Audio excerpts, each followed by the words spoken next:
High court వద్దంటుందని తెలిసే ఆదివారం అసెంబ్లీలో రేవంత్ సర్కార్ అత్యుత్సాహం ప్రదర్శించినట్టు క్లియర్గా తెలుస్తోంది. ఆగ మేఘాల మీద పీసీ ఘోష్ కమిషన్ నివేదిక ఆధారంగా సిబిఐ విచారణకు ఆదేశించినట్టు తేటతెల్లమవుతోంది. అసలు పీసీ ఘోష్ కమిషన్ ఏకపక్షంగా ఇచ్చిన నివేదిక న్యాయస్థానాల్లో నిలవదని న్యాయ నిపుణులు చెబుతున్నారు. 1952 విచారణ కమిషన్ చట్టం నియమాలను పీసీ ఘోష్ కమిషన్ పాటించలేదు. సెక్షన్ 8B ప్రకారం ప్రతివాదనకు అవకాశమే ఇవ్వలేదు. ఈ విషయాన్ని అసెంబ్లీ వేదికగా మాజీ మంత్రి హరీష్ రావు స్పష్టం చేశారు.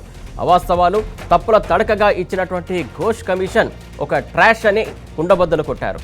ఒక పొలిటికల్ ఫ్యాబ్రికేటెడ్ నివేదిక ఆధారంగా సిబిఐ విచారణ వెనుక కుట్ర కోణం స్పష్టంగా తెలుస్తోంది.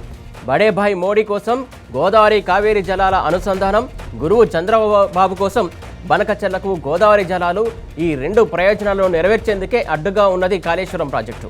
అందుకే తెలంగాణ బతుకు చిత్రం మార్చినటువంటి కాళేశ్వరం ప్రాజెక్టుపై రేవంత్ సర్కారు సిబిఐ విచారణకు బరి తెగించింది.